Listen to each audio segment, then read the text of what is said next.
a compartir pantalla para ver las diapositivas donde viene el tema de dilemas, que es el que les mandé, ¿sí?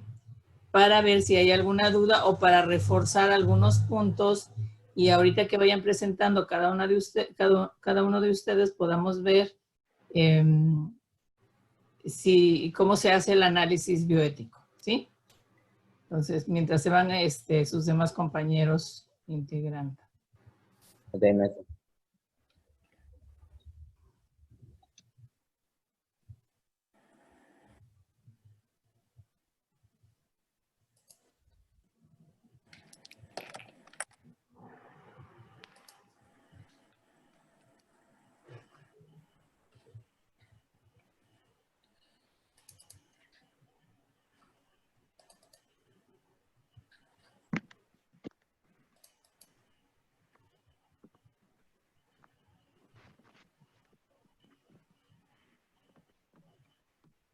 ¿Ya la ven?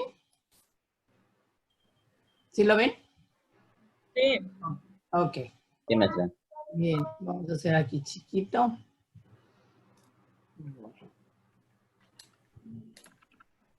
Ok. Esta parte, pueden interrumpir, como no los veo, para que levanten la mano, porque para que se viera toda la diapositiva, pueden interrumpir si hay alguna duda o si quieren hacer algún comentario. Lo mismo, este es un reforzamiento porque se supone que ustedes ya analizaron estas diapositivas. Déjenme bajarle el volumen a mi teléfono, por favor. No. Ok. La cuestión de hablar de dilemas bioéticos es una situación que yo creo que ahora, hoy en día, lo vivimos más, pero a veces estamos tan enajenados en los diferentes ambientes que lo vemos ya común, ¿sí? Si alguien se cae, por ejemplo, en la calle y nadie lo levanta o todos seguimos caminando, pues lo vemos normal.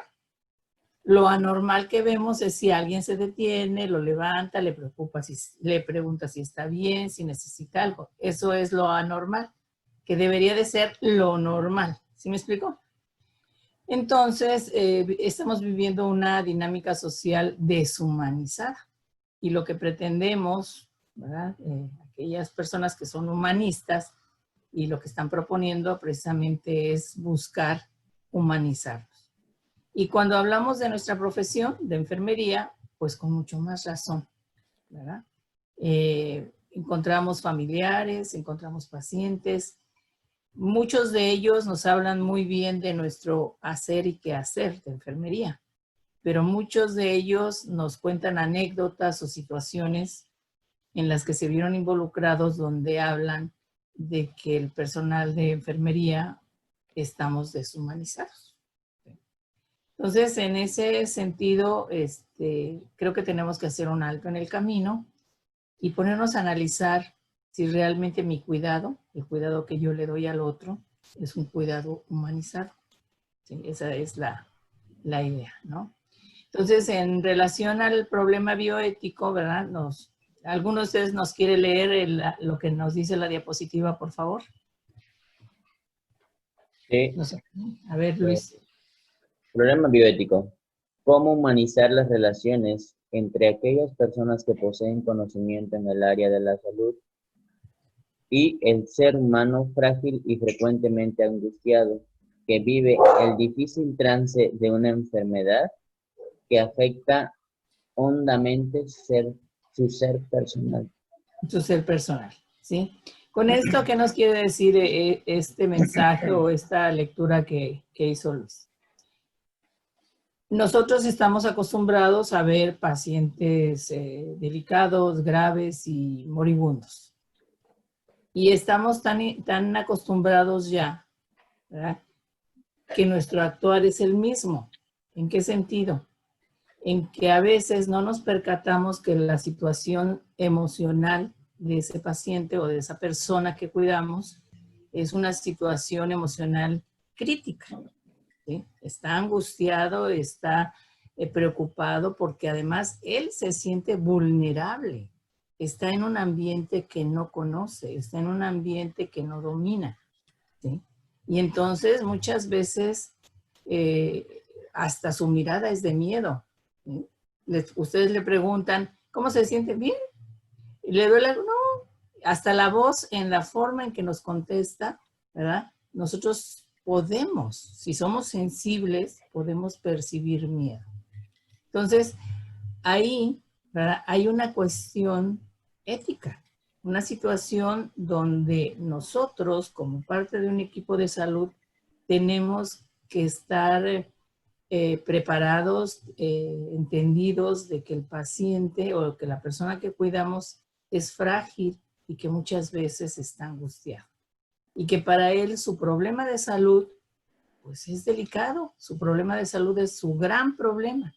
A veces nosotros decimos, bueno, pero es que hay otros pacientes graves. Sí, pero para él ese es su problema. ¿Sí me estoy explicando? Sí, ¿Sí? maestra. ¿Algún comentario que quieran hacer a esta diapositiva?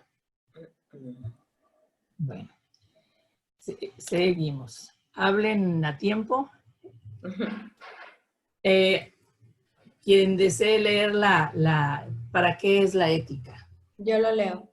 Sí, por La favor. ética de una profesión es un conjunto de normas en términos de los cuales definimos como buenas o malas una práctica y relaciones profesionales.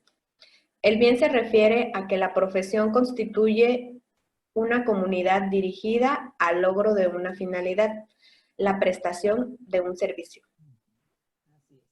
Tú misma, ¿qué entenderías por que nuestra finalidad es prestar un servicio? ¿Qué piensas de nuestra profesión? Bueno, debemos de ser humanistas. Es que, bueno, ahorita, maestra, ya caemos, me voy a salir un poquito de contexto, en el síndrome de Burnout y en el a mí no me toca. O sea, cuando sabemos que estamos ahí, te pagan por prestar un servicio.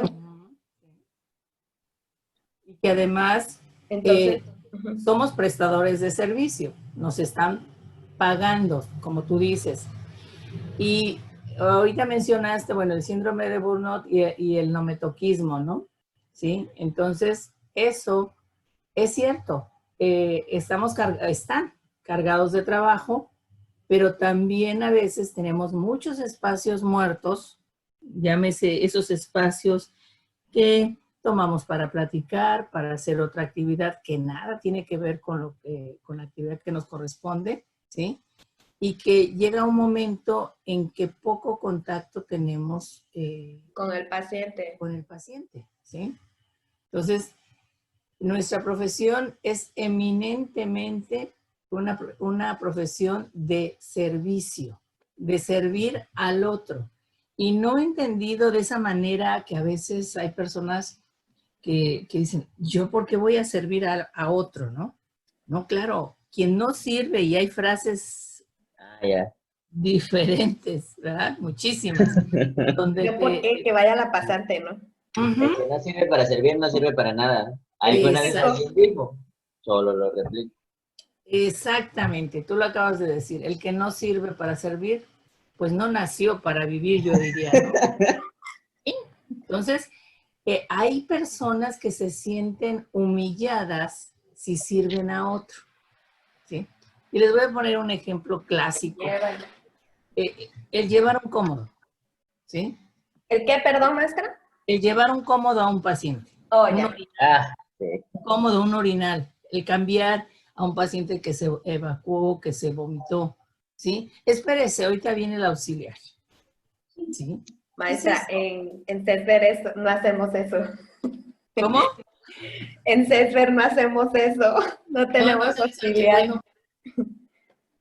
Lo hace familia. Bueno, en los fíjense. hospitales de segundo nivel, maestra, como son cuidados integrales por enfermero, no ocupamos tenemos la categoría de auxiliar, pero no son auxiliares, se contratan por lo regular puros generales, solamente licenciados en segundo nivel, o ya ahorita en la actualidad, ¿no? Entonces,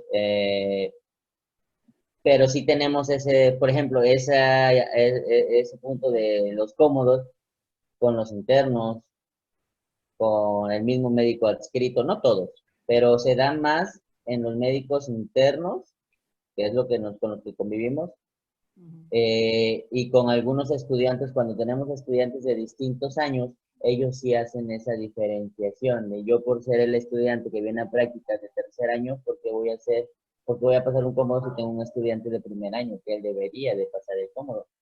Son situaciones que ellos mismos delimitan su jerarquía.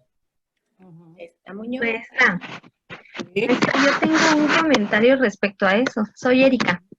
Ah, ¿qué pasó? Yo tengo 25 años de servicio, pero en la actualidad yo he visto que los profesionales actualmente de la salud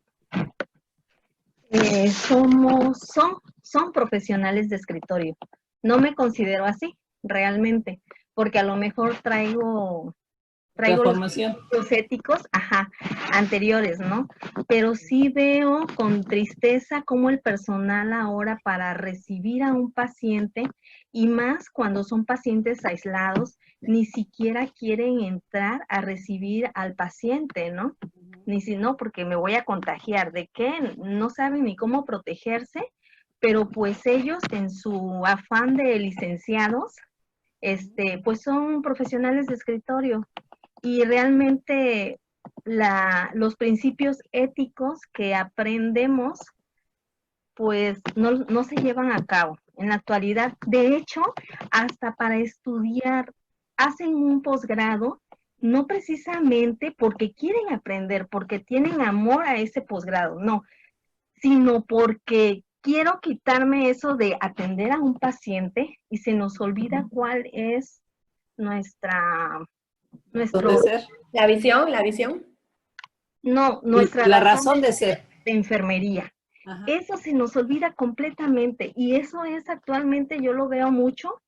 Realmente yo tengo estudiantes a mi cargo y les hago ver mucho eso, le hago mucho énfasis en eso para que no se pierda, ¿no? Claro. Ese era mi comentario, maestra. Gracias. Sí, está muy bien. Gracias a ti, Erika. De hecho, yo creo que una situación es la escuela donde se forman, ¿verdad? Pero se vincula, yo diría, va muy estrecho con la práctica, con la institución donde realizan su práctica. Y entonces es muy importante la enfermera de servicio que cuando enseña o cuando está participando en la enseñanza del estudiante, realmente pueda influir en él, pero en él de manera positiva. Porque también encontramos compañeras que laboran en las instituciones y compañeros que influyen de manera negativa, ¿sí? Esa situación incluso a veces de no me toca, no lo hagas, no, ahorita viene el auxiliar y lo hace, ¿sí? Pero hay ocasiones que ya estás casi para salir de la carrera y no saben poner un cómodo, lo ponen al revés, por ejemplo, ¿sí? Entonces, no pasa nada si yo sé hacer todas estas actividades. Por ahí alguien decía, bueno, es que ya le toca al familiar. Fíjense cómo se ha distorsionado cuando se inicia esta parte del familiar participante, ¿sí? No era para que el familiar sustituyera funciones nuestras, ¿sí? Era para que el paciente se sintiera acompañado, que no se sintiera solo, ¿verdad? Que no se sintiera que la familia lo había ido a abandonar, sino que ahí estuviera apoyando. Pero poco a poco, enfermería, sobre todo nosotros, ¿verdad? Le fuimos delegando nuestras funciones, ¿sí? Y hemos encontrado que se delegan funciones que son a veces exclusivas de enfermería, ¿sí? Y un día de broma les decía en una conferencia, le digo, fíjense, un día el hospital va a decir, con el familiar participante yo cada vez necesito menos personal de enfermería. Entonces, ¿qué voy a hacer? Los lunes voy a capacitar a todo el familiar participante, les voy a enseñar a tomar signos vitales, a esto, al otro, ¿sí? De tal manera que enfermería se va a ir desplazando. Si fuera estamos pensando, si ustedes quieren, de manera un poquito oscura, ¿no? Pero si nos ponemos a pensar que el familiar cambia al paciente, lo baña, le lleva el cómodo, le da a veces medicamentos, porque a veces le dejamos los medicamentos ahí y el familiar se los da. O sea, nada más piensen en todas las funciones que está haciendo el familiar. Y yo les pregunto a ustedes, ¿y dónde queda la trascendencia de nuestras funciones? Cada vez vamos perdiendo más funciones.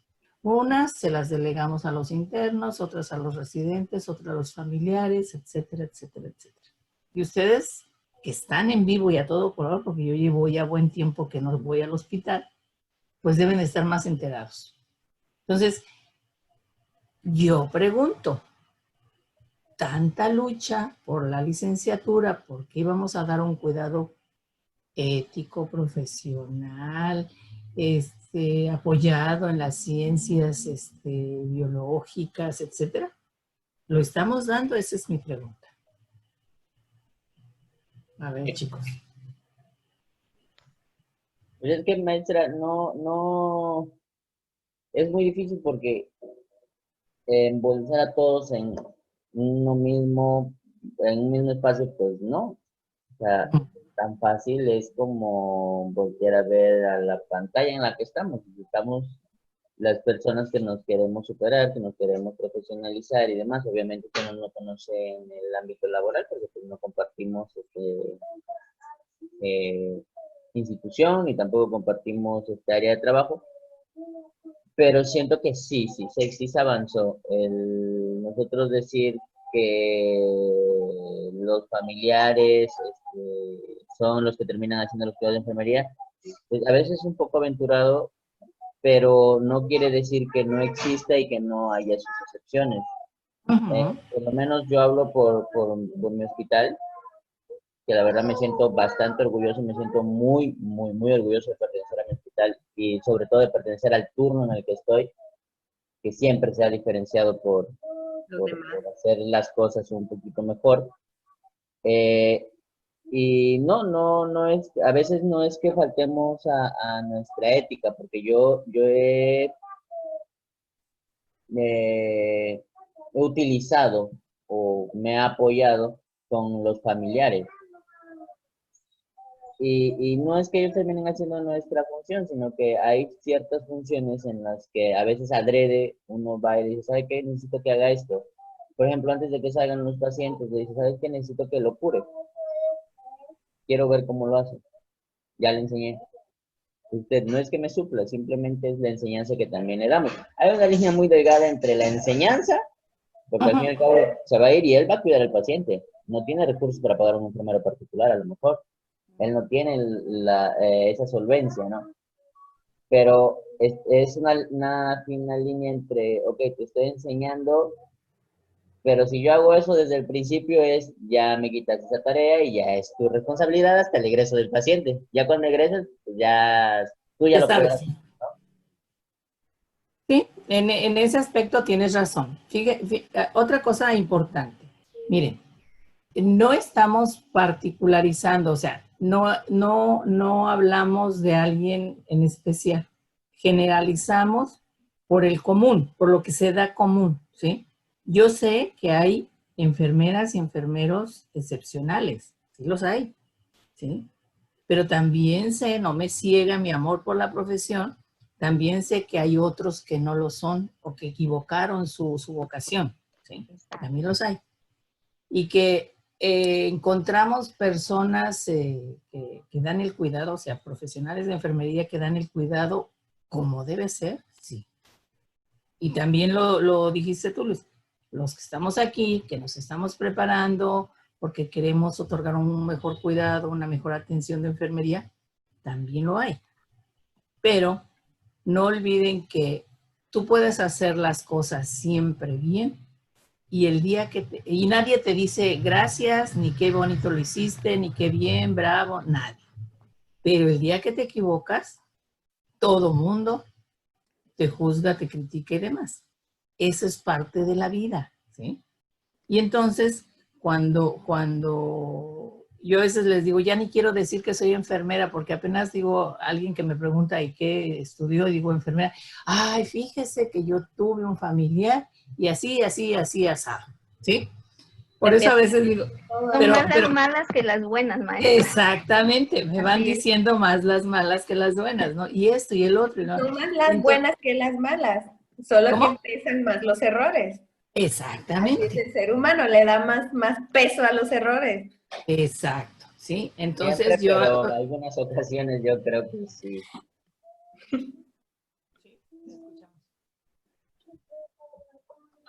Luis, ¿sigue hablando?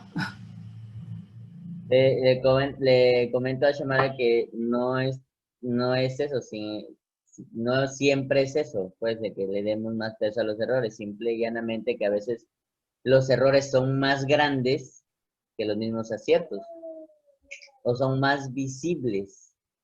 Porque, por ejemplo, si yo voy a trabajar y paso 50 cómodos en mi turno, nadie se va a dar cuenta, nadie, porque ese es mi trabajo y para eso estoy capacitado, contratado y, ¿cómo se llama?, escrito en esa área. Pero si un familiar pasa un cómodo en el área donde yo estoy, eso sí es noticia relevante. O sea, Sí. un familiar a otra persona que no es su Ajá. familiar. Ajá. Eso es relevante porque ¿dónde estoy yo? ¿Dónde está el otro familiar? ¿Por qué le pasó el cómodo? ¿Por qué no traía guantes el familiar? Hay tantas variables que ese pequeño error, así yo haya pasado 50 cómodos en toda la guardia, ese pequeño detalle fue más significativo que yo pasara 50 cómodos. Por uno nada más. ¿Sí? A veces no son la cantidad de errores o la cantidad de eventos, sino el error mismo. Porque imagínense que vaya el familiar, o sea, yo me pongo a pensar, ok, va el familiar, le lleva el cómodo, ya le pasó el cómodo, se lo retiro y lo llevo, no hubo accidentes, se lavó las manos, con esas manos le va a dar de comer a su paciente, con esas manos va a saludar a otro familiar de otro paciente. Son tantas cosas que se pueden hacer ahí que a veces pues, no es bueno que ellos también lo hagan. No sé si es sobreprotección, como paternalista, como lo habíamos visto en la clase pasada, pero sí, yo tengo esa creencia de que si el Estado, si tú no eres, vaya, bueno para protegerte, pues el Estado te va a proteger. Si es el Estado, pues nosotros. Vamos a entonces nosotros a hacer esas funciones porque ellos no están capacitados y no lo van a estar. Y a veces prefiero yo partir de esa ideología de, pues es que él no puede, mejor lo hago yo. Cuando él me demuestre que puede, pues ya será otra cosa. Sí, pero yo creo que aquí, Luis, no debemos ser tan radicales. Sí, yo pienso que sí hay funciones que pueden realizar los familiares, no funciones nuestras, sino de apoyo a su familia, ¿verdad? Y nosotros irles enseñando los hábitos higiénicos, por ejemplo, ¿sí? O los principios, ¿sí? Sí, de limpio a sucio, de distal a proximal, todos esos principios que sabemos, los podemos ir enseñando porque esos principios no nada más le van a servir para cuidar a su familiar en casa, sino para su vida diaria, ¿sí? A todos nosotros lo que aprendimos en la escuela, no, ustedes no lo aplican solo en el hospital. Cuando llegan a su casa y se asean las manos, saben que lo primero que tienen que hacer antes de tocar a sus hijos es quitarse el uniforme, si es que vienen con uniforme, pero lo ideal es que no vengan con el uniforme, bañarse para no contaminar a su familia. Todo eso, ¿dónde lo aprendieron? Lo aprendieron en la escuela o lo aprendieron en el hospital, de tal manera que es la prevención. Y ustedes ya dejaron en ese momento, bueno, entre comillas, de ser enfermeras o enfermeros. Ya tomaron otro rol, ¿sí? Sin embargo, no nos desprendemos por completo de nuestro rol de profesional. Cuando tendemos nuestras camas, ya no sacudimos como lo hacíamos antes, a la antigüita, ¿no? De sacudir las sábanas. ¿Por qué? Pues porque aprendimos que se esparce el polvo, las bacterias, etcétera, etcétera, ¿no? De alguna manera, a nuestra vida cotidiana también jalamos lo que sabemos de nuestra profesión. Yo creo que en ese sentido podemos ir educando a los familiares porque, acuérdense, hay educación para la salud y lo ideal, y lo había dicho Luis, es que el familiar, por ejemplo, que se va con su familiar enfermo o convaleciente y no sabe hacer una curación y además no tiene para pagar quien la haga, pues tiene que aprender a hacerla, ¿sí? Esa es nuestra función. Nuestra función es incluso, yo diría, desde explicarle, ¿verdad? Que a lo mejor es algo que le toca al médico, la receta, que a veces no entiende porque la receta se le expide al paciente como nos lo ponen todo abreviado, por ejemplo, ¿sí? La numeración de las horas y que muchas veces el paciente no alcanza a entender qué quiere decir eso, ¿sí? Si es cada 4 horas, si es cada 6, cada 8, etc. Entonces, hay muchas cuestiones que sí se le deben de enseñar al paciente. ¿Para qué? Para evitar que reingrese su familiar. Esa también es la idea de que nosotros podamos dar educación para la salud. Y dentro de nuestra formación, pues está esa, educar al paciente, ¿sí? Entonces, vamos a seguir con la otra, porque si no nos vamos a pasar toda y ya. Nada más vamos a llegar hasta donde hablamos del dilema bioético. Bueno, dentro de precisamente, miren, todo esto que estamos hablando tiene relación con esto.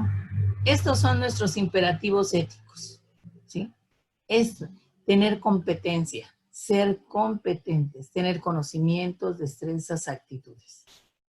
El servicio al cliente o al paciente, no me gusta mucho lo de cliente, yo prefiero el servicio a la persona, ¿sí? La actividad profesional es buena si se pone al servicio de los demás, ¿sí? De nada nos sirve estar ultra súper preparados si esa preparación nosotros no la ponemos al servicio de otros o en beneficio de otros, ¿sí? Ser solidarios, relaciones de respeto y de colaboración que se establecen entre nosotros los profesionales o entre todo el equipo de salud, es importante. Entonces, estos son la competencia, el servicio a la persona, la solidaridad, son imperativos éticos que de alguna manera todos los que nos decimos profesionales deberíamos de tener, ¿sí? Entonces, dentro de nuestra profesión, o de las profesiones, porque deontología, ¿verdad?, es la moral profesional. O sea, hay la deontología de medicina, la de enfermería, la de psicología, o sea, ¿cuál es la moral del médico? ¿Cuál es la moral del psicólogo, del enfermero? ¿Cuáles son sus deberes profesionales? ¿Qué lo hacen ser un buen profesional?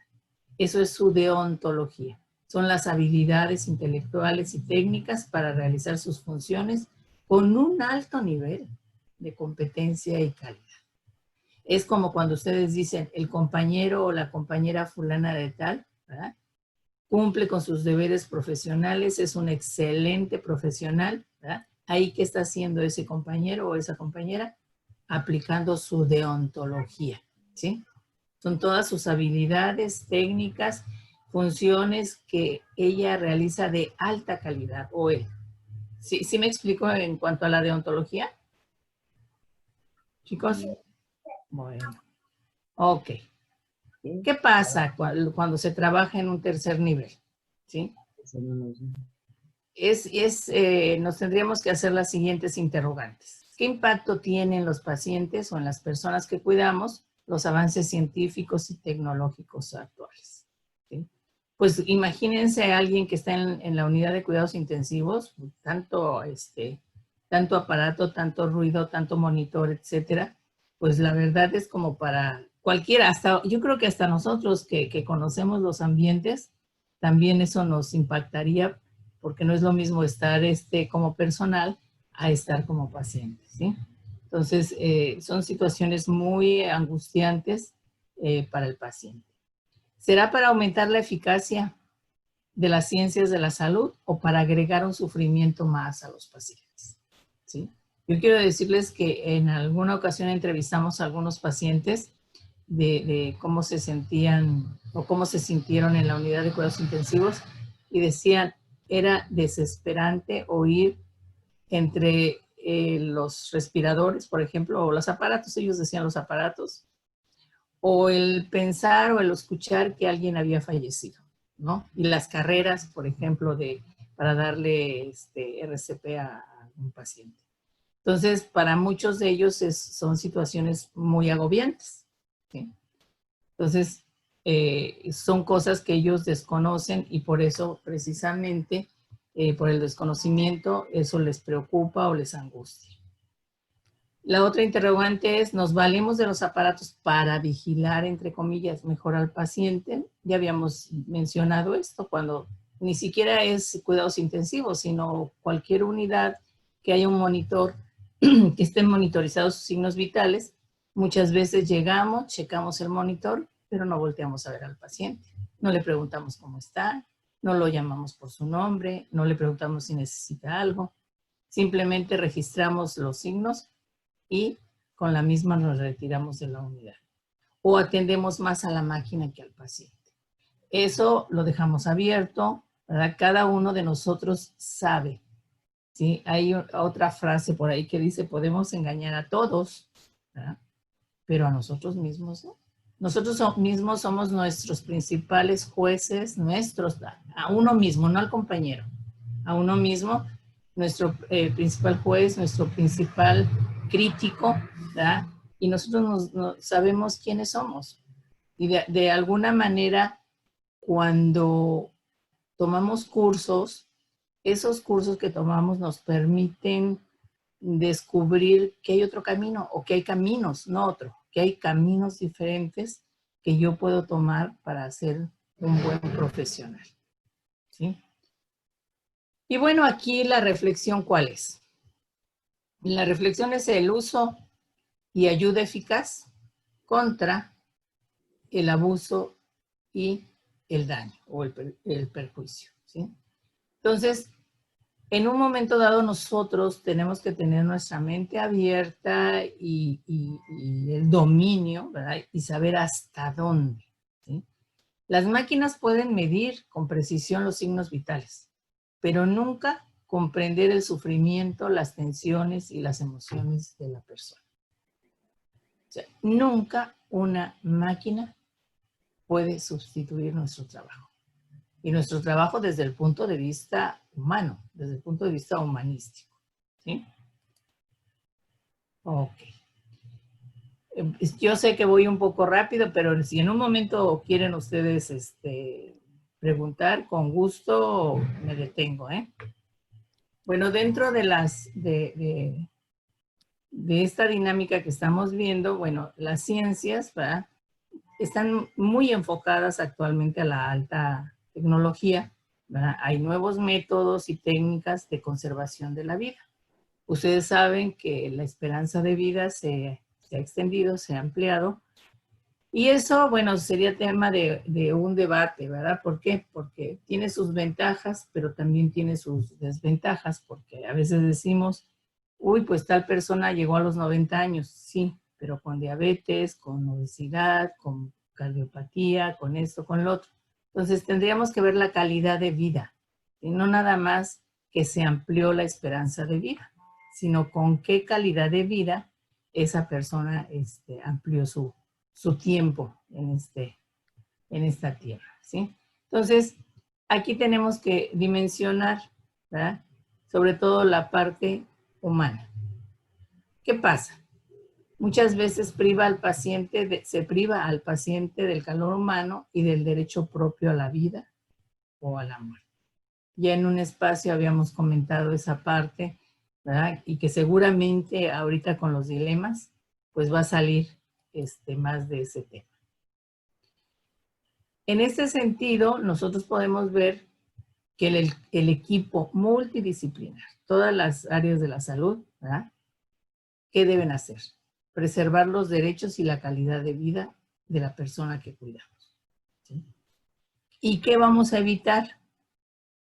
porque la ciencia no siempre, o sea, a veces la ciencia se utiliza en beneficio, se debe utilizar en beneficio de los demás, y a veces no ocurre.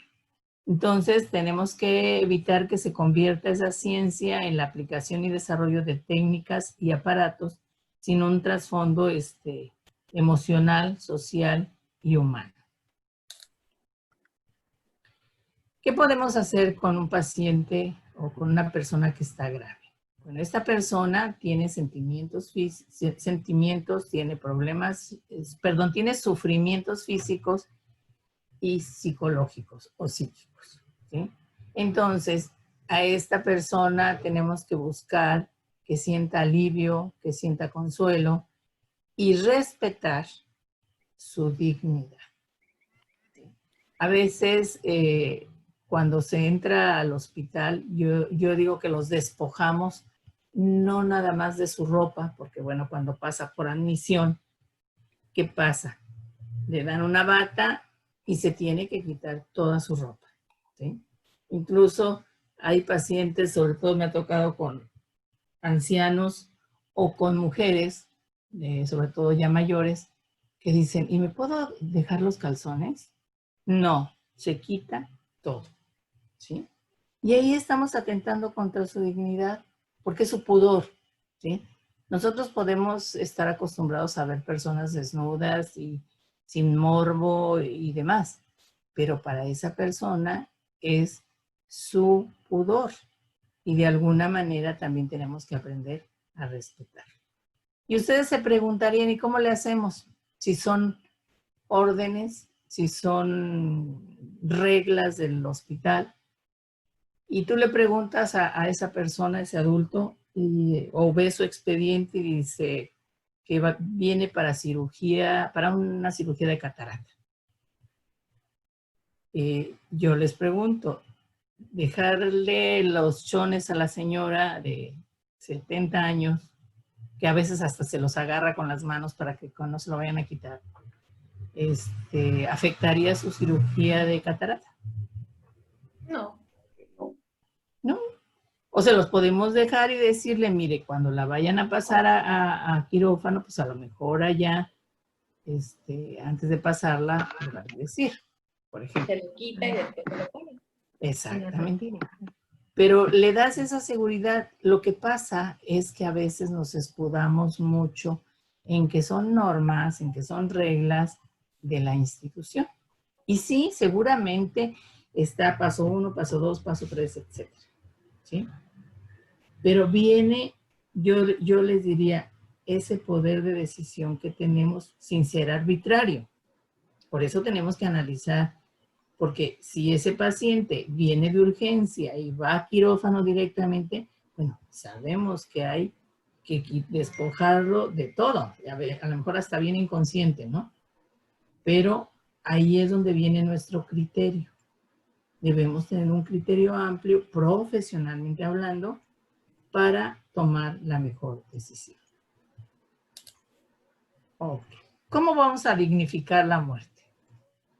¿Verdad? La persona responsable con sentimientos y percepciones.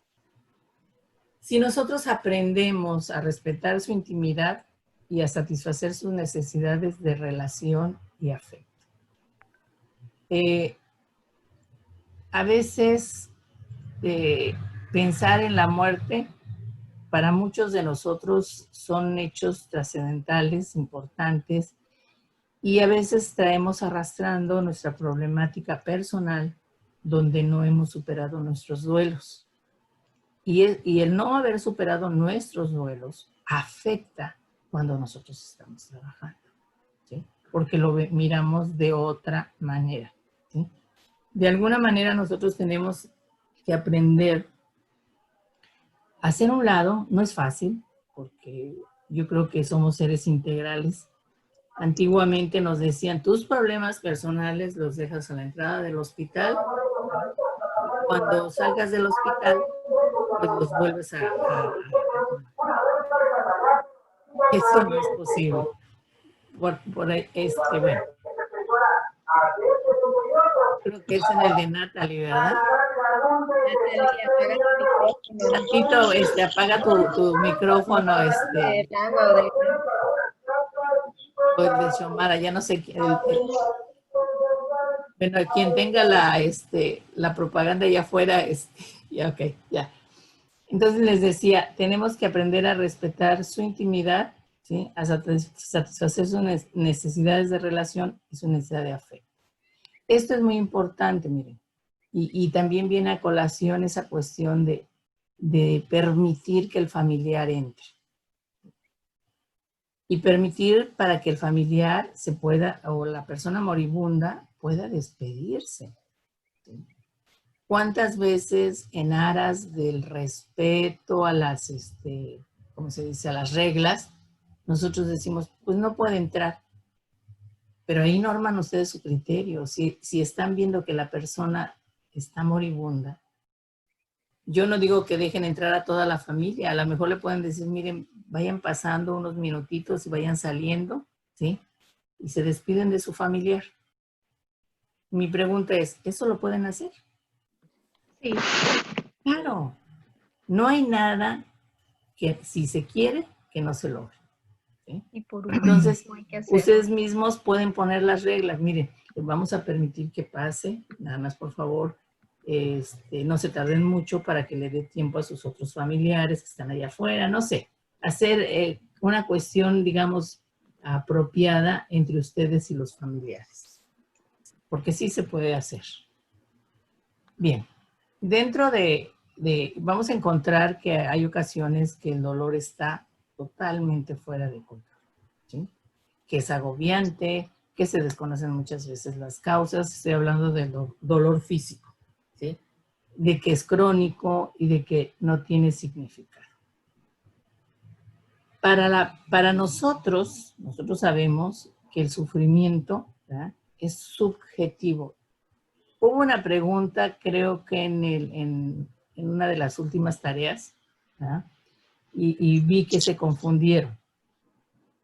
En un momento dado, el dolor nosotros no lo podemos evitar. Por decir, claro, hay personas que meditan y dicen que sí lo pueden controlar, ¿no? Pero son las menos. Pero el dolor físico, ¿sí?, sabemos, o lo que nosotros estamos acostumbrados, es que es a través de un analgésico como podemos controlar ese dolor. Pero también está el dolor moral, el dolor emocional. ¿Cuándo? Cuando tenemos una pérdida. Una persona que vive con diabetes, se le amputa una pierna, pasa por un duelo, pasa por un dolor, por un duelo de una pérdida, ¿sí? Entonces, tiene un dolor. Ese dolor lo tiene que vivir, ¿sí me explico? No se lo podemos ahorrar, ¿sí? Pero el sufrimiento, por eso dice aquí, es subjetivo. El sufrimiento es opcional. ¿Qué quiere decir esto? Que si nosotros a esa persona que le amputaron esa pierna, platicamos con él y le decimos que hay alternativas, que ahora hay prótesis funcionales y que se puede integrar perfectamente a su vida cotidiana, etcétera, etcétera, ¿verdad? Esta persona no va a estar sufriendo y me amputaron una pierna y ahora voy a ser un inútil y qué voy a hacer con mi familia, me voy a quedar sin trabajo, etcétera, etcétera, etcétera, ¿sí? Si nosotros le estamos planteando otra situación. Por eso es que hablamos de que el sufrimiento es subjetivo. En todo esto, ¿qué podemos encontrar? Una serie de manifestaciones emocionales como puede ser la tristeza, la soledad, la rabia, la aflicción, ¿sí?, la depresión, la infelicidad, el aislamiento. Todas estas cuestiones son, ¿sí?, emociones que las personas sienten y que no tienen por qué controlarlas. ¿En qué sentido? Si estás triste, bueno, estás triste, ¿sí? Si quieres llorar, puedes llorar. Todas estas emociones se pueden expresar de una manera positiva. Entonces, nosotros lo que vamos a hacer es brindar una atención completa, ¿sí?, integral y personalizada. Eso es lo que lo que deberíamos de hacer. y llegamos al punto, ¿sí? Con todo esto que ya vimos, ¿cómo vamos a hacer un análisis ético? ¿Sí?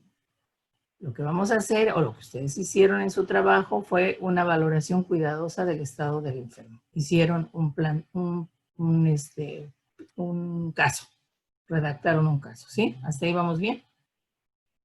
No los oigo. Sí. Ok. Consideraron la naturaleza de la enfermedad, ¿sí? Que en estos casos, en su mayoría, fueron así medio dramáticas, ¿no? Para que se pudiera ver, precisar el dilema. Tomar en cuenta las preferencias del enfermo, tomar en cuenta su opinión, lo que él siente, lo que él piensa, lo que él quiere, ¿sí? Considerar los juicios de valor, la realidad social y cultural y económica.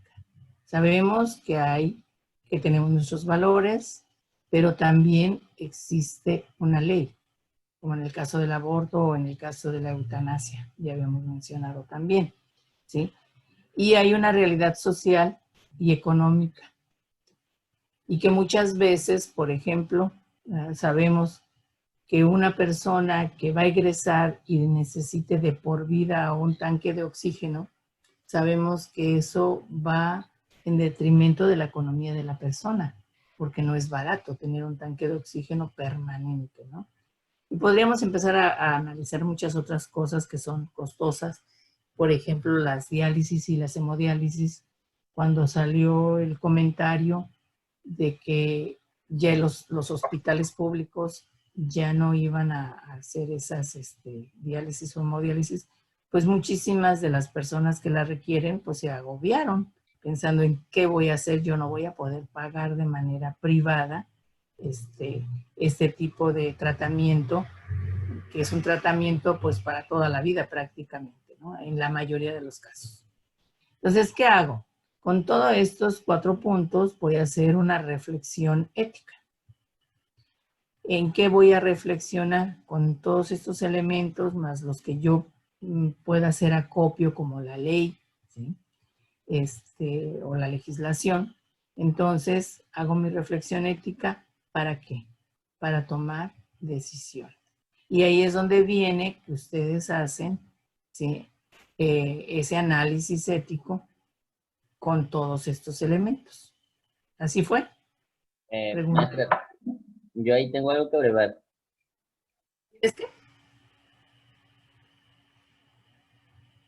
¿Cómo? No, es que no te entendí.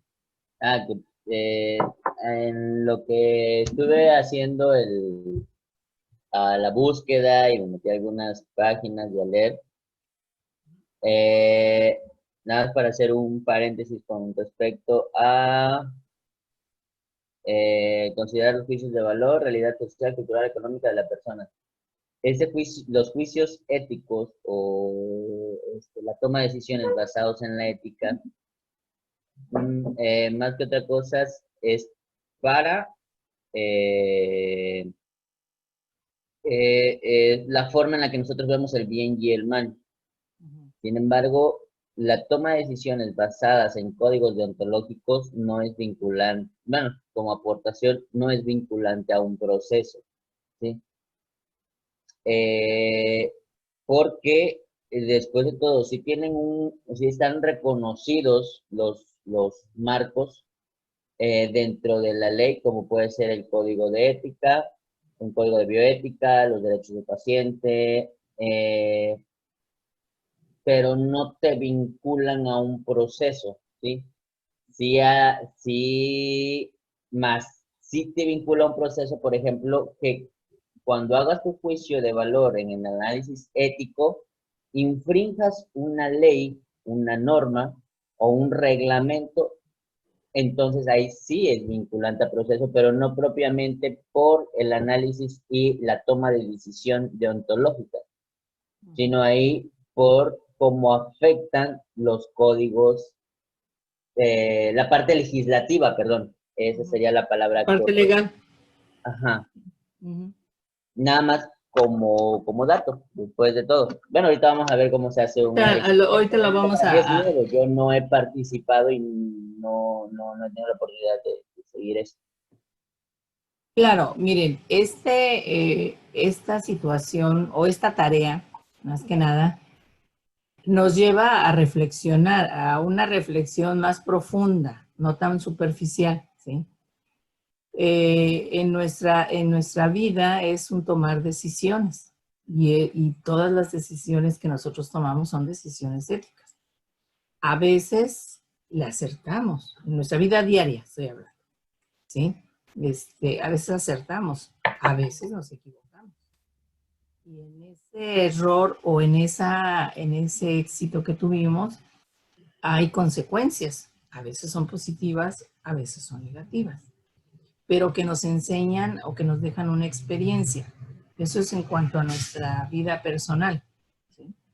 En cuanto a nuestra vida profesional, también tomamos decisiones, ¿sí? Ustedes toman una decisión de qué vena van a funcionar, de qué número de catéter o de qué número de punzocat van a poner de acuerdo a la vena. Y están tomando decisiones éticas. ¿Sí me explico? Pero si ustedes dicen, ah, bueno, tiene muchas venas buenas, ¿sí? Pues no importa que se le ponche una. No, eso no es una decisión ética. ¿Sí? Bueno, sí, es una decisión ética, pero mal tomada, porque estamos dañando a otro. Y sabemos que uno de nuestros principios es no dañar. ¿Sí? ¿Sí me estoy explicando? O sea, miren cómo todo tiene que ver con todo. ¿Y con qué tiene que ver? Con la ética.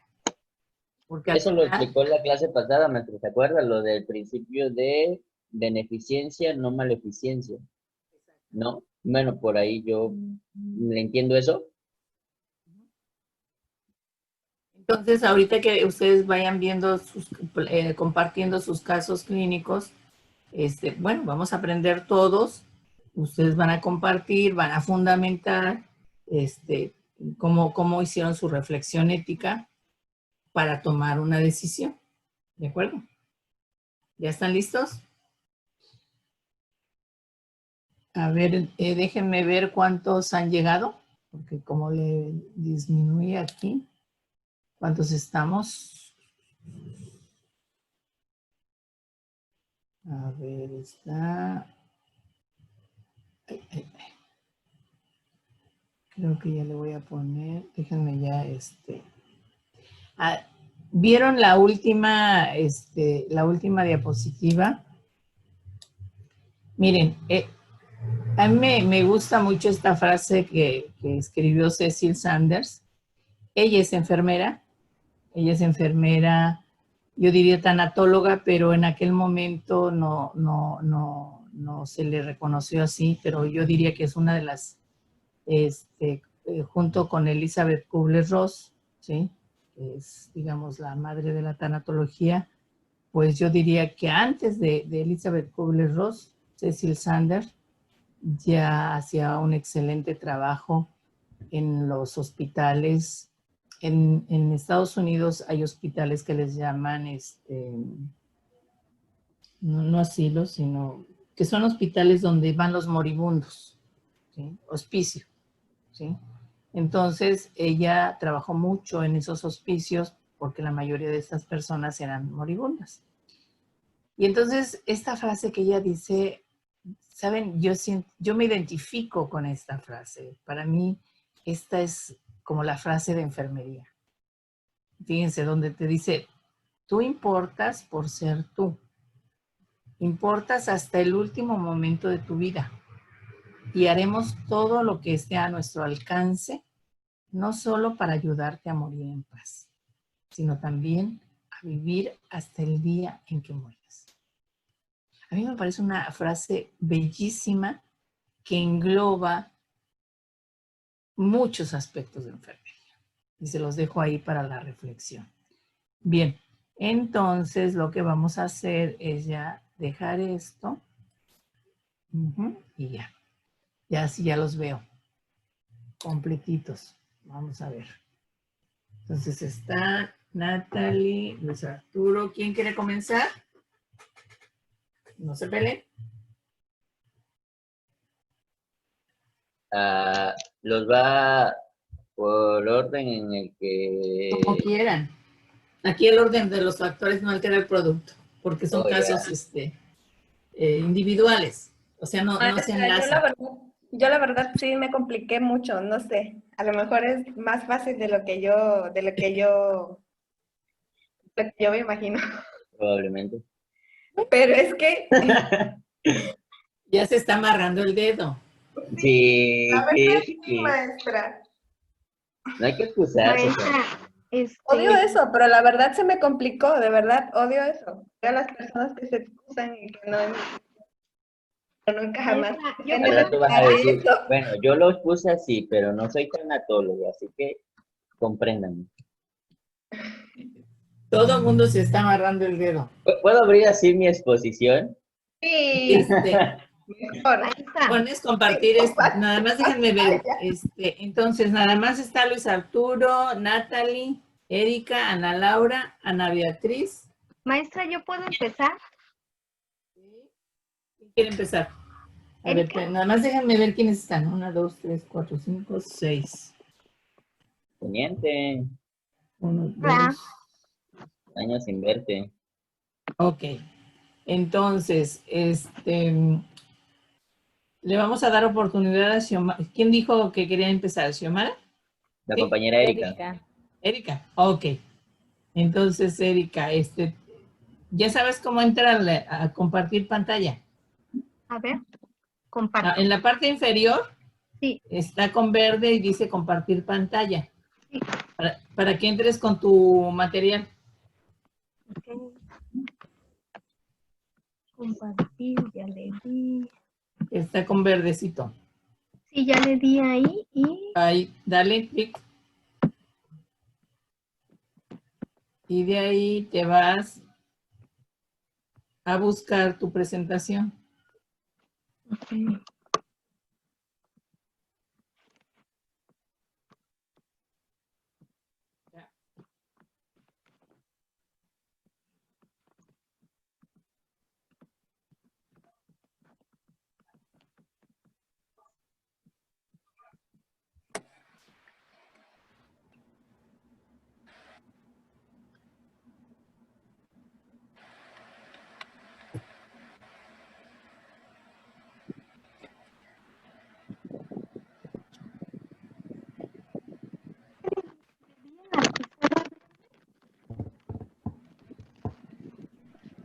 Aquí está.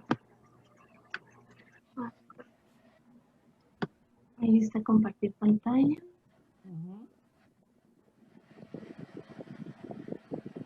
Es que tienes que, donde aparecemos nosotros o donde apareces tú, tienes que minimizarlo.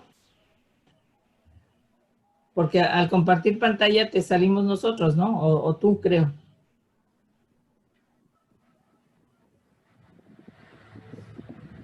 Ah, bueno, ya está, ya, ahorita va a salir, ya está. Listo, muy bien.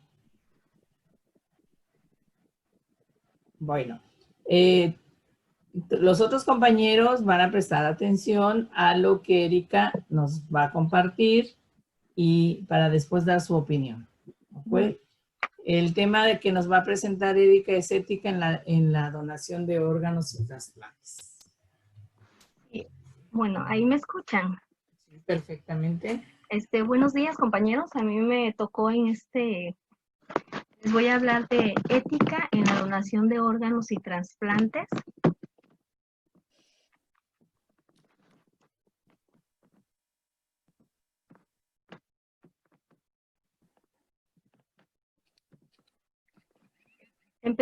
Empezaré hablando por lo que es ética. Dice que es la rama de la filosofía dedicada a las cuestiones morales. Ética profesional hace referencia al conjunto de normas y valores que mejoran el desarrollo de las actividades profesionales. Y la bioética, que es el estudio sistematizado de la conducta humana en el ámbito de las ciencias, de la vida y de la salud, analizándolos a la luz de los valores y principios morales. Los trasplantes de órganos son un avance en la medicina, sin embargo, para seguir creciendo y llegar a la autosuficiencia, es preciso que las actuaciones de los profesionales sanitarios tengan máximos estándares éticos. Todo tratamiento médico debe contar para su aplicación con una mínima demostración previa de su efectividad, por un lado, y por otra parte, no causar daños que sean superiores a la enfermedad que se está tratando. En la decisión de someter a un paciente a un trasplante están involucrados criterios de proporcionalidad de tratamiento, justicia y beneficencia, además de la necesidad de reflexionar para asegurar la no maleficencia. Existe un importante tema en relación a lo que es la calidad de vida del paciente, lo cual siempre involucra a su familia. A continuación, maestra, yo puse aquí 2 casos clínicos. Uno donde les voy a hablar de la forma correcta que se hizo, y el otro, pues, de cuando se mete en problemas el personal de salud. Bueno, en el primer caso clínico, donde está el dilema ético clínico, se trata de una paciente del sexo femenino de 8 años, 6 meses de edad, proveniente de una localidad pequeña, semirural, a más de 800 kilómetros de Santiago. Es hija única de padres jóvenes sanos no consanguíneos. El embarazo fue controlado y evolucionó en forma normal, sin patología, y se atendió el parto en el hospital local. El parto fue eutóxico, de término y en periodo de recién nacido normal. Desarrolló posteriormente una ictericia progresiva que llegó a cifras de 29 miligramos con predominio de bilirrubina indirecta. En una hospitalización a los 3 meses de vida se estableció el diagnóstico de Crigg-Najjar tipo 1, cuyo manejo hacía necesario el uso de fototerapia permanente por 12 horas diarias. En esta oportunidad se estimó que no había secuelas de Krenich, pero se consiguió hipertonía de extremidades. Aquí donde dice las secuelas de Krenich, son tipos de daño cerebral que puede presentar debido a altos niveles de bilirrubina, la menor. Se implementó fototerapia en su domicilio, evolucionando en forma satisfactoria hasta los 2 años de edad, en que presentó un síndrome convulsivo y paro cardiorrespiratorio. Posterior a este episodio se constató compromiso neurológico severo. Ha continuado con fototerapia en su casa por 14 horas diarias, manejada en forma adecuada por los padres. En una evolución neurológica reciente se confirmó la existencia de parálisis pseudobulbar, secuelas de Krenich y posiblemente encefalopatía hipóxica, con un importante compromiso intelectual que la sitúa en una edad mental de 2 a 3 años. Obedece órdenes simples, se puede vestir sola y se comunica con dificultad. Asiste al colegio acompañada de la madre para hacerlo posible, ya que por sus limitaciones necesita apoyo adicional. Esto dice, es hija de un matrimonio estable que ha evitado otro embarazo por la situación que vive con la niña. El padre es un obrero agrícola y la madre se dedica al cuidado de la hija. Comprenden la enfermedad congénita de la hija y se dedican enteramente y en forma responsable a su cuidado. Fue enviada a Santiago para la consideración de un posible trasplante hepático. El equipo de trasplante informa que desde el punto de vista de su daño hepático, el tratamiento indicado es el trasplante, el cual tiene buen pronóstico con mortalidad de 10% en la etapa aguda y 20 a 25% en los primeros 2 años post-trasplante. El pronóstico sin trasplante es de progresivo daño hepático irreversible. El beneficio del trasplante sería independizarla de la fototerapia, mejorando sustancialmente la calidad de vida de la niña y de los padres, aunque el daño neurológico no se modificara. Las alternativas de acción serían mantener el cuidado actual, agregar a la fototerapia uso de colesteramina, agar y fosfato de calcio para disminuir la bilirrubinemia y el riesgo de Krenich. trasplante hepático de cadáver y trasplante hepático de donante vivo. La duda del equipo tratante es la justificación ética del trasplante.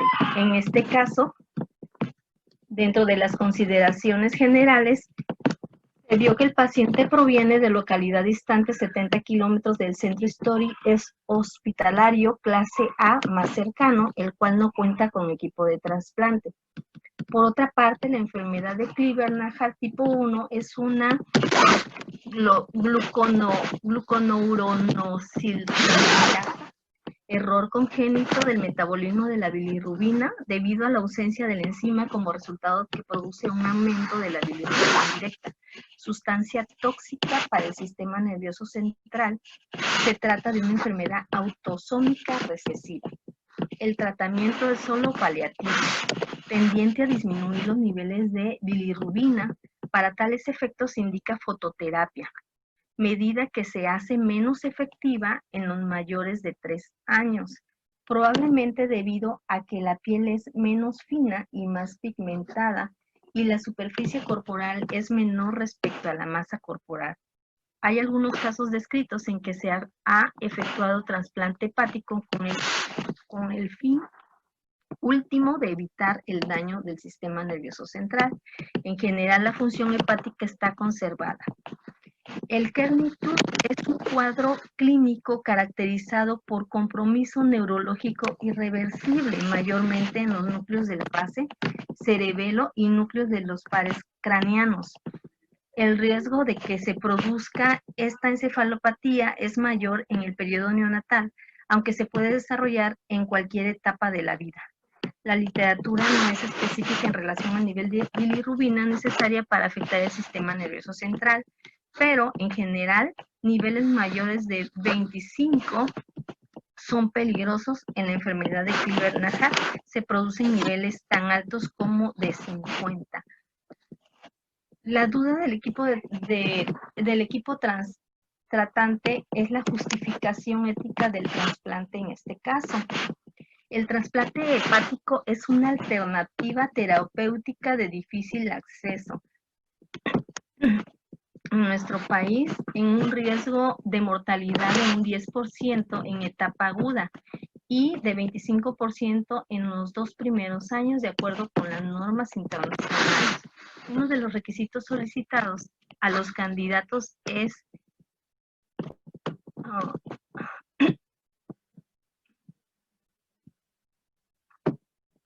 el no tener daño neurológico. En nuestro país hay alrededor de 40 pacientes esperando trasplante hepático que cumple con todos los requisitos. Por lo tanto, el costo de un trasplante bordea los 20 millones de pesos y el Sistema Nacional de Servicios de Salud financia solo 20 trasplantes, lo que significa que el 50% de los candidatos a trasplante hepático no tienen financiamiento.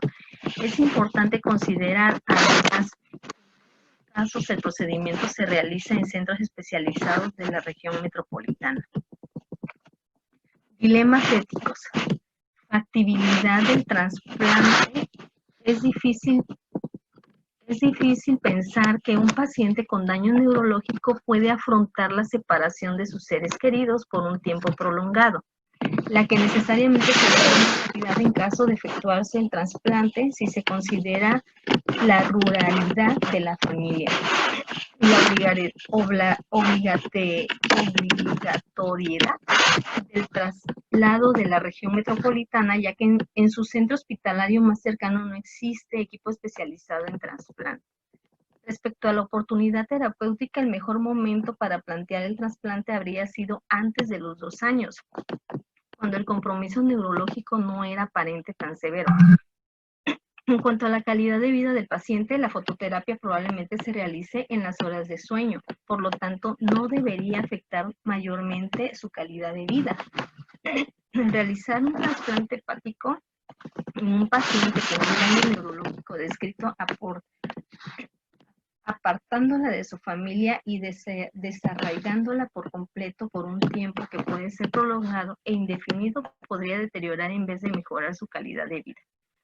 En lo referente a la proporcionalidad terapéutica, considerando lo grave de un daño neurológico y la irreversibilidad de esto, lo que significa para la paciente desde el punto de vista de su calidad de vida, ser sometida a trasplante hepático y los riesgos que conlleva el procedimiento, se puede considerar el trasplante hepático como una medida terapéutica desproporcionada.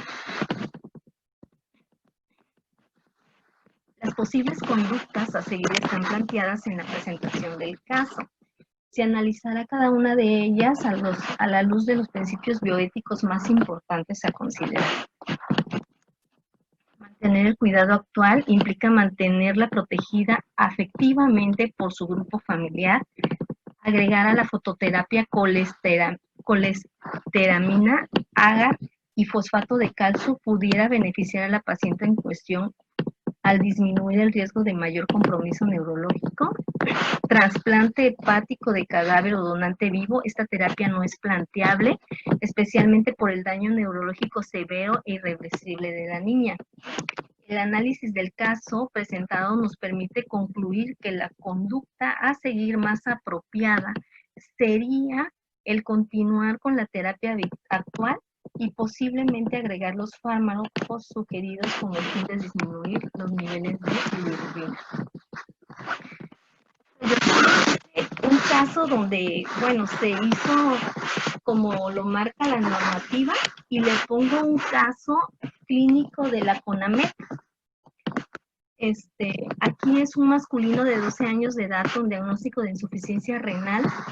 Fue referido al nefrólogo el 23 de febrero del 99 por hiporexia, hipertensión arterial, 252/208, aliento urémico, plétora yugular, 2, hemoglobina de 10.6, hematocrito de 31.3, BUM de 1000, creatinina de 12.1, potasio de 4.3, proteinuria, 3 cruces, ultrasonido con riñones atróficos e hiperocoicos. Se diagnosticó insuficiencia renal crónica terminal, sin posibilidad de recuperación probable, glomerulonefritis primaria. Se inició hemodiálisis, dieta hiposódica, alcalinizante, antihipertensivos, eritropoyetina, sacarato ferroso y MBI. Caso clínico, se reporta haber realizado protocolos para trasplante. No se presentaron tampoco la autorización del comité interno, ni la autorización del hospital para realizar trasplante.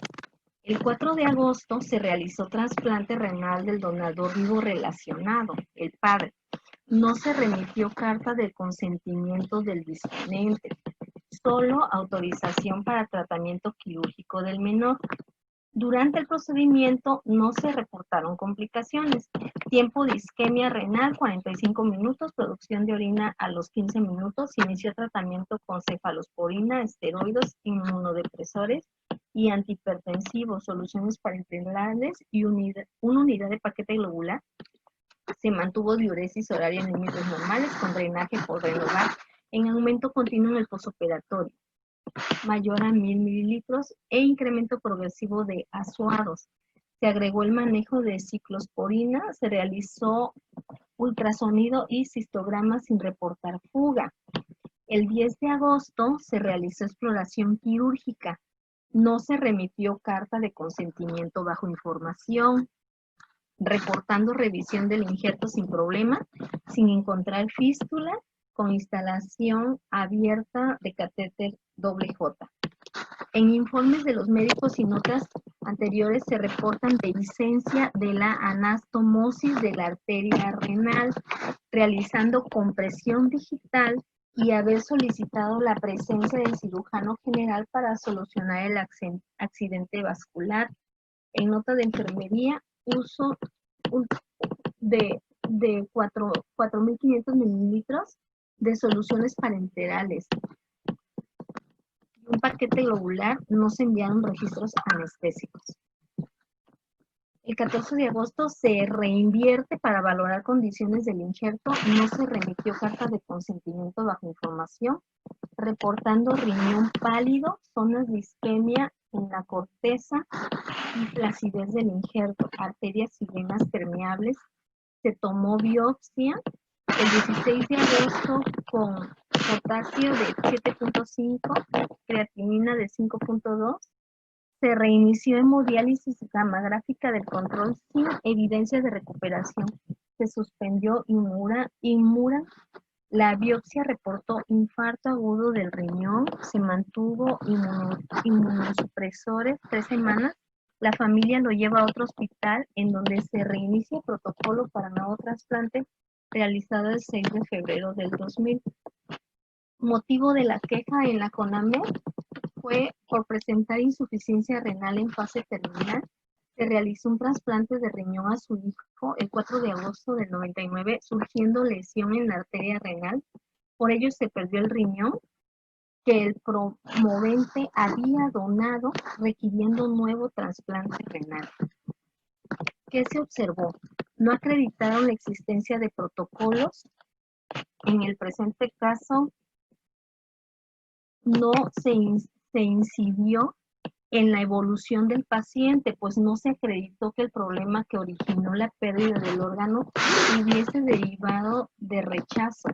Tampoco se señala afectación en la salud del disponente. Falta de consentimientos escritos. Si bien es cierto que esto no incidió en la evolución del paciente, y menos aún en la pérdida del órgano, es importante destacar las cartas de consentimiento bajo información son elemento indispensable en la legitimación del acto médico de mayor trascendencia en actos de disposición del cuerpo humano. Asimismo, en el caso concreto, no hay evidencia de que se hubiese violentado la voluntad del disponente o de los representantes legales del receptor. No acreditaron la existencia de comité interno de trasplantes. No acreditaron que el establecimiento tuviese licencia sanitaria para efectuar trasplantes. No acreditaron la existencia de un responsable de trasplantes. Diferimiento en la exploración quirúrgica. En efecto, en este caso, pese a detectar oportunamente una fuga de orina, la cirugía de revisión se realizó 6 días después. Falta de programación para la misma, pues no se realizaron todos los exámenes de gabinete para identificar el sitio de fuga. Tampoco estaba completo el equipo quirúrgico. Retraso de la atención de complicación transoperatoria. Si bien la dehiscencia de la anastomosis es un riesgo inherente al acto quirúrgico, no es válido diferir la atención oportuna.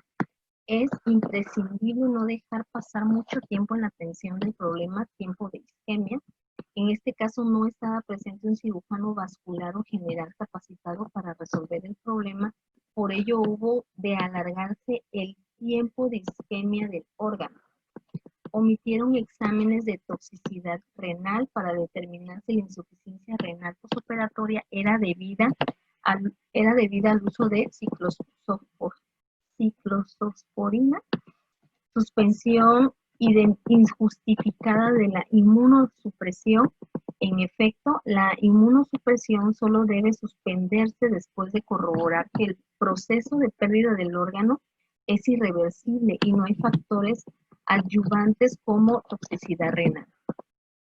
El criterio jurídico sanitario fue: el trasplante no entraña obligaciones de resultados, solo de medios. De ninguna suerte es posible garantizar el éxito del trasplante. El disponente originario, el padre, no tiene derecho a indemnización por la pérdida del órgano. El receptor, en principio, debe afrontar el riesgo por la pérdida del órgano, no así por consecuencias derivadas de mala praxis. Sin perjuicio de lo anterior, el retraso en la atención de la complicación transoperatoria de dehiscencia de la anastomosis incidió en el caso fortuito, la pérdida del órgano, pues la isquemia prolongada favoreció los infartos reportados en la biopsia renal. Se fijó a los demandados que no probaron sus excepciones y defensas, condena por los siguientes conceptos: gastos del primer trasplante, gastos del segundo trasplante, compensación por la incidencia en el caso fortuito, afección emocional del paciente y familiares. Se dio vista a la autoridad sanitaria competente por incumplimiento a las disposiciones de la Ley General de Salud, sus reglamentos en materia de control sanitario, de la disposición de órganos, tejidos y cadáveres es que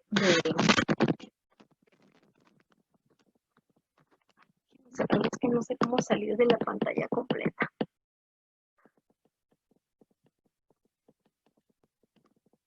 En la reflexión ética, bueno, los casos clínicos que vimos anteriormente nos hace reflexionar en la importancia como la responsabilidad personal, la voluntad y el juicio. Pudimos ver que en el primer caso contaban con un comité interno,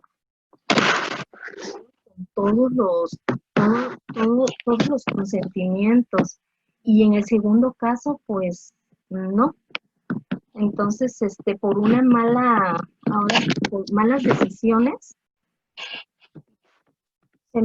bueno, nos podemos meter en problemas, ¿no? Eso es todo lo que...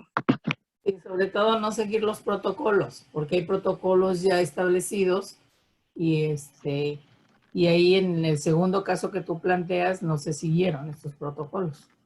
¿Sí? Esa es la cuestión. Si gustas salir ya de tu Sí, maestra. por favor, para...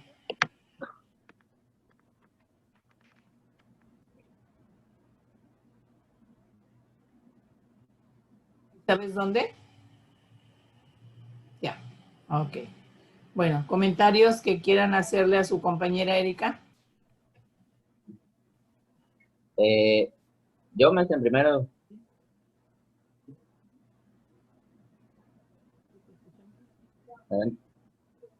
Bueno, yo pienso o yo creo que lo que acabamos de ver, más que un dilema bioético, fue un caso médico-legal. Porque nunca veo o no percibí, bueno, aparte de que el audio estuvo un poquito, ¿cómo se llama? Deficiente y no alcancé a escuchar todo, pero lo que pude leer bien, nunca se llegó a una disyuntiva, ¿no?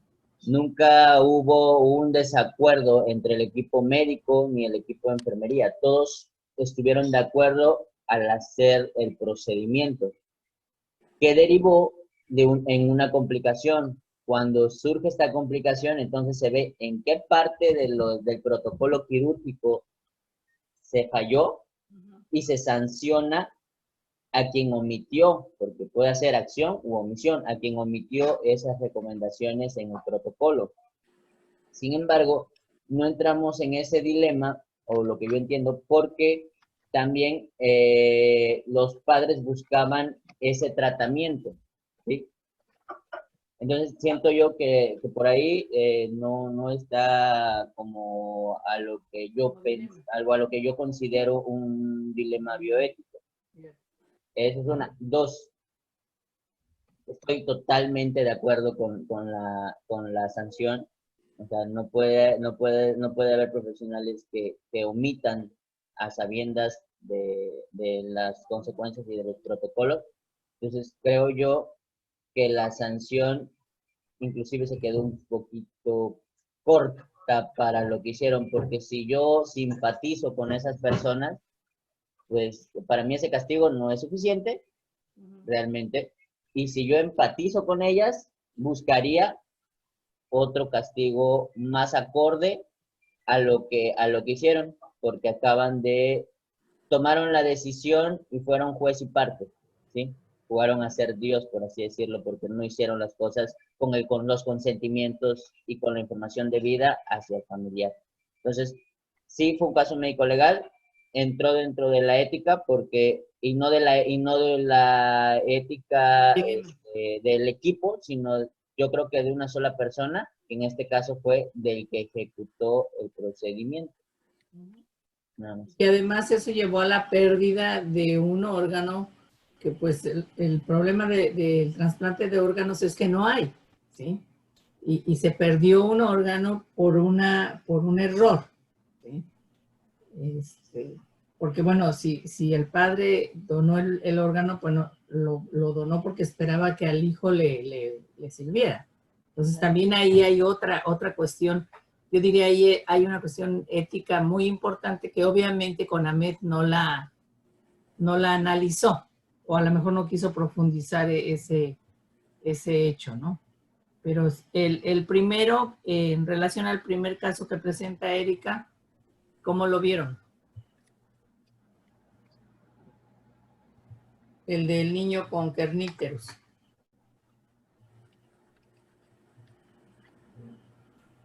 ¿Mm? Ya no se acuerdan. Erika, ¿qué nos puedes comentar aparte? Tu micrófono. Tu micrófono está apagado. En ese caso, en el caso del niño, de la niña de 8 años, pues contaban con un comité interno, tenían protocolos, se hizo ahora sí que el comité lo puso a juicio, a ver, entre los profesionales, a ver qué era lo mejor para la paciente, ¿no? Vieron todo lo que implicaba la beneficencia para la niña. Y pues actuaron de la forma correcta, ¿no? Con ética, bioética y lo que estamos ahorita viendo. Caso que no sucedió con el otro caso del niño de 12 años de trasplante de riñón. En este primer caso que presentas, ¿cuál es el dilema ético? El dilema ético fue ¿cómo se llama? El no dañar a la niña.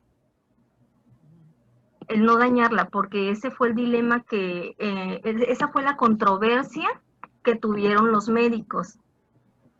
Porque yo nada más presenté lo que dijo una médica, pero realmente eran varios médicos los que daban su punto de vista. Maestra, creo En que Mexicali no de lo que participó nadie en recuerdo del primer caso,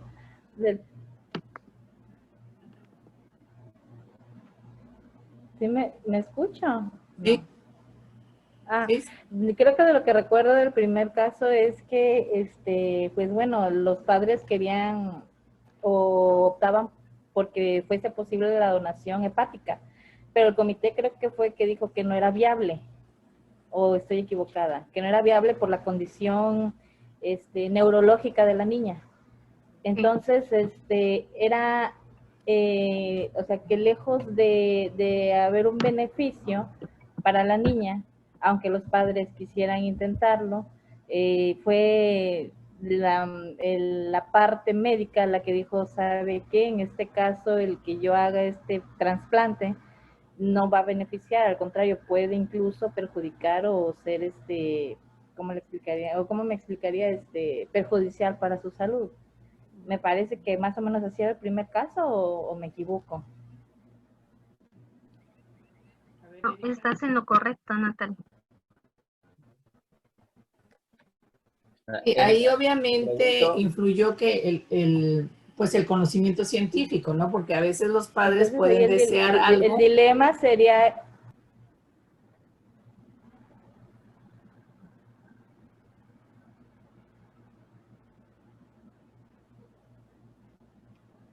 Estaba hablando que ya no me fijé. ¿Natalia? O Xiomara. No se escuchó. Igual, maestra, igual, ¿y por qué no encienden sus cámaras así ya más o menos? Ajá, sí, eso les iba a pedir. A ver, Ana Laura y Ana Beatriz.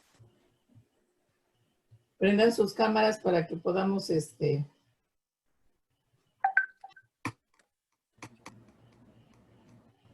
es. Y Ana Beatriz.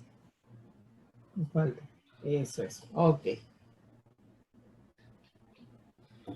No escuchamos, no sé si habló Natalie. Es que lo último no lo entendimos. ¿Natalie? No, pues que quizás el dilema podría... ¿me oigo? No se oye. Sí. Que quizás el dilema ahí podría ser ese, ¿no? O sea, que los padres queriendo ayudar a su hija y los médicos diciendo que no, los padres podrían tomarlo como una negativa de parte de lo que es el área de la salud y podrían considerarlo como que están omitiendo una atención para su hijo o su hija en este caso. Entonces podrían incluso querer actuar legalmente suponiendo que no quedan claras las especificaciones del por qué no se está haciendo un trasplante o por qué no se va o no es apta para el procedimiento. Eso es lo que podría yo pensar que podría haber un dilema ahí. Pero ahí que se puso a consideración, o sea, sí los padres querían el trasplante, pero yo creo que las observaciones que hicieron los médicos al final convencieron, pues porque el que tenía el saber eran ellos, ¿no? Entonces, Claro. eso favoreció. Maestra.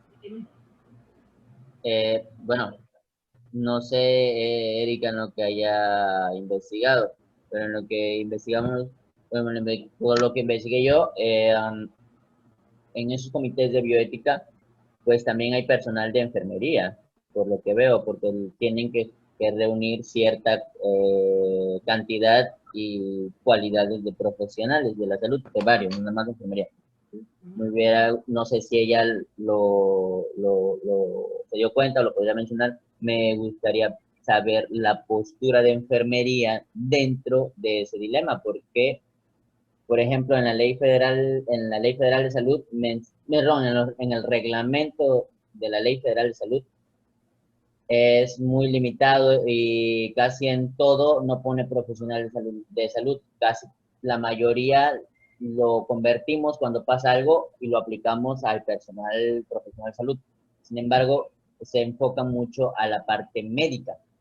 Si es el médico dijo, el médico deberá, el médico hará, el médico recomendará, el médico coordinará. Sin embargo, en la parte del comité de bioética menciona que hay otros profesionales. Me gustaría saber cuál fue la postura o la reacción del personal de enfermería que estuvo en esa sesión, porque nosotros lo vemos desde otro ángulo y desde otra perspectiva. Nosotros no vemos tanto lo biológico, que si bien es parte de nuestra formación, nosotros no hay que perder la virtud de nuestra profesión, que es cuidados y necesidades. ¿Sí? Okay. Fíjate, Luis, que no, realmente no había ¿cómo se llama? En la cámara, en el comité Apartado. interno no había un personal de enfermería, porque ahí solamente dieron su opinión como 4 o 5 médicos, que fue lo que vi. Pero realmente como enfermeros, y ahorita que nosotros estamos haciendo esto de posgrado, sí, pues ya con los conocimientos, ¿no? De que en el segundo caso que no había un consentimiento informado, que no había tampoco una nota de anestesia. Entonces yo creo que todo eso son como que luces rojas, ¿no? Que nos dicen, hey, aquí no está algo bien. Y tú como profesional, pues tienes que irte con todas las normativas, ¿no? Para no caer en un problema. Ajá. Tanto... Ahí, Erika, yo creo que sí hubiera estado interesante ver en la perspectiva de un personal de enfermería. ¿Por qué? Porque nosotros somos los que revisamos la papelería. Cuando nosotros recibimos a un paciente, lo recibimos tanto presencial como administrativamente. Cuando yo recibo un paciente en quirófano, ¿qué reviso? Consentimientos informados, indicaciones y hojas de enfermería. Sí, son las cosas que nosotros revisamos. Entonces, si hubiera hecho un buen trabajo el profesional de enfermería también, se hubiera evitado, porque de antemano hubieras coartado ese proceder del personal médico que no estaba llevando el punto administrativo al 100%, simplemente estaba pues fuiste parte como profesional de esa negligencia o de esa falta, ¿no? Así es. Bueno, miren, aquí ocurre algo bien interesante. En la realidad, ¿qué pasa? Ustedes lo acaban de decir, no aparece en ninguno de los dos enfermería, ¿sí? Y debiera aparecer. Entonces, nosotros, ¿y quiénes somos los encargados de luchar por ese espacio? Nosotros. Nadie te lo va a dar ni te va a decir, pásale, siéntate, estás en el comité, ¿sí? Y sí hay comités de ética donde está enfermería en algunos hospitales. Pero, por ejemplo, en el caso de CONAMED, desde que se fundó son médicos, todos son médicos, ¿sí? En alguna reunión hace como 10 años yo pregunté, ¿y por qué? Porque no hay otros profesionales, ¿no? ¿Por qué a enfermería la va a juzgar un médico? La enfermería te debe juzgar otro par igual que tú. Entonces ellos me contestaron que cuando son problemas de enfermería, buscan un experto en enfermería, o sea, un enfermero o enfermera experto en el punto, y entonces le piden su opinión, ¿sí? A mí, por ejemplo, en lo personal, no estoy de acuerdo en que, por ejemplo, en aquella ocasión, ellos evidenciaron que había demandas o negligencia de la caída de los pacientes en camilla, ¿sí? Y que había habido demanda. Y otro caso fue por flebitis, ¿sí? Entonces yo le refuté y le decía, mire, entonces tendrían que demandar al hospital. ¿Por qué? Porque si el hospital en sus camillas no pone los o no compra camillas con barandales, eso no es responsabilidad de enfermería, ¿sí? Eso es responsabilidad del hospital, ¿no? Eso es por un lado. Por otro, conocemos que la calidad de los catéteres, de los Punzocat, por ejemplo, ¿verdad? Pues hay de muchas calidades, porque hay muchos laboratorios, hay unos más baratos que otros y desde ahí vemos la calidad. Lo otro es el tiempo de duración que dejamos el catéter, ¿sí? Cada cuándo lo cambiamos. Si estamos en un hospital pobre, en un hospital de la Secretaría de Salud, ¿verdad? Bueno, ahora hasta en el seguro también encontramos eso, ¿no? Que no hay suficientes catéter o suficiente punzocat, y entonces, mientras siga permeable esa vena, seguimos dejando el punzocat, ¿sí o no? No se cambia cuando rigurosamente debe cambiarse. Entonces, volvemos otra vez a lo mismo. Si se hizo flebitis por el número de días que estuvo ese catéter ahí, ¿es imputable a enfermería? ¿Sí? Entonces, una serie de situaciones se dan, pero ¿por qué se dan? Porque no hay la opinión de un enfermero o de una enfermera. ¿Sí me estoy explicando? Y entonces, otros profesionales nos juzgan o nos critican o nos analizan, siendo que no conocen la profundidad de nuestro hacer profesional. ¿Sí me estoy explicando? Entonces, si nosotros somos juzgados, nosotros somos los que tenemos que solicitar, ¿sí? Formar parte de esos comités.